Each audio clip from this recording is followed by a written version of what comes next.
Hey, well, good morning and welcome to another daily devotional. Here today, we are in now Romans chapter 7. We're going to get right into it because there is a ton to cover today.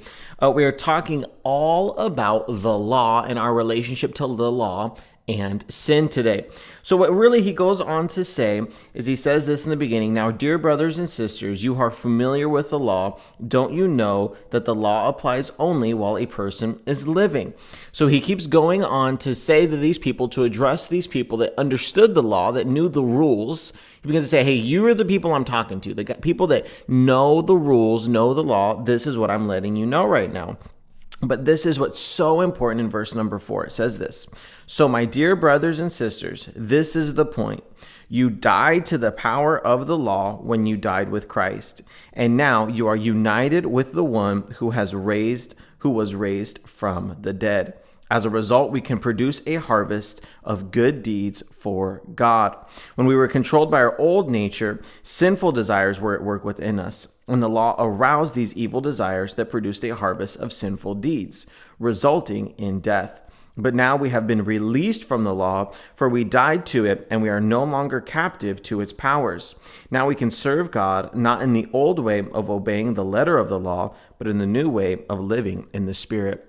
So when he's talking about the law being dead, what he really begins to get at is it's not that the law all of a sudden now is bad, that the things that God instituted in the past were bad commandments. He gets more into that into verse 7 and on. He's not saying, okay, God said, do not commit adultery. Oh, you know what? God took that back. It's okay to commit adultery now. That's not at all what he's saying.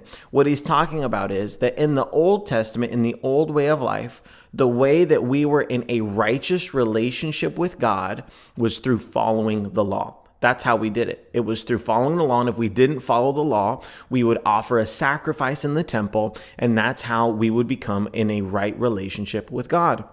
But what he's saying now is, no. You are now released from that law. Not saying that the law is bad, that the 10 commandments were bad. That's why we still follow the 10 commandments. Those weren't bad. But what it's saying is, okay, the way now that you are in a right relationship with God is not your marriage to the law, but your marriage to Jesus Christ, your marriage to following the teachings of Jesus and having a relationship with Jesus Christ. That's what he says. Now, instead of trying to do this law all the time, it's a relationship of following God and trying to please him, and we begin to produce fruit that way. It goes on and on to talk about our relationship with the law.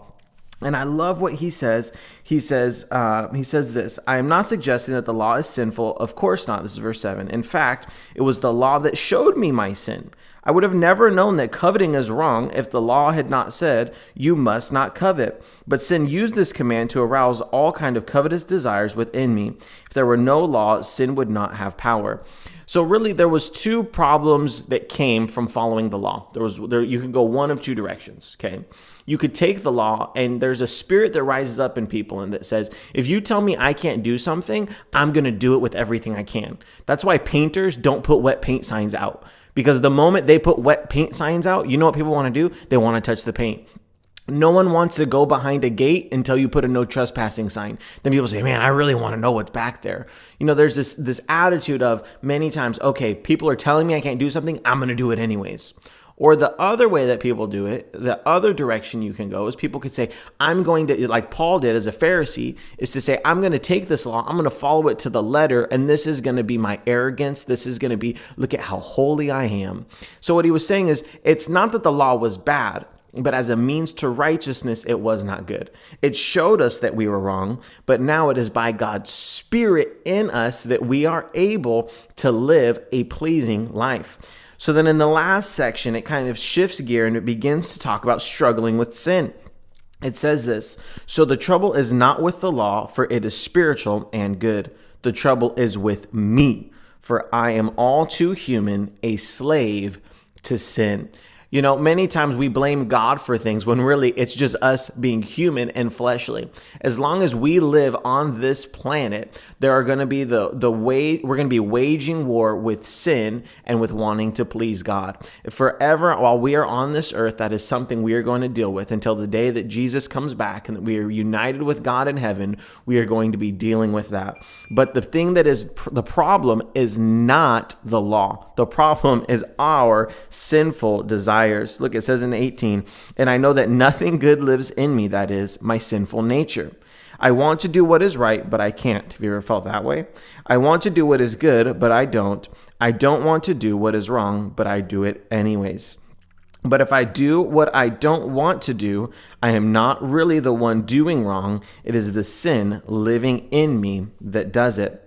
And then it says this is kind of the key for this whole section. I have discovered this principle of life, that when I want to do what is right, I inevitably do what is wrong. I love God's law with all my heart, but there is another power within me that is at war with my mind. This power makes me a slave to the sin that is still within me. Oh, what a miserable person I am.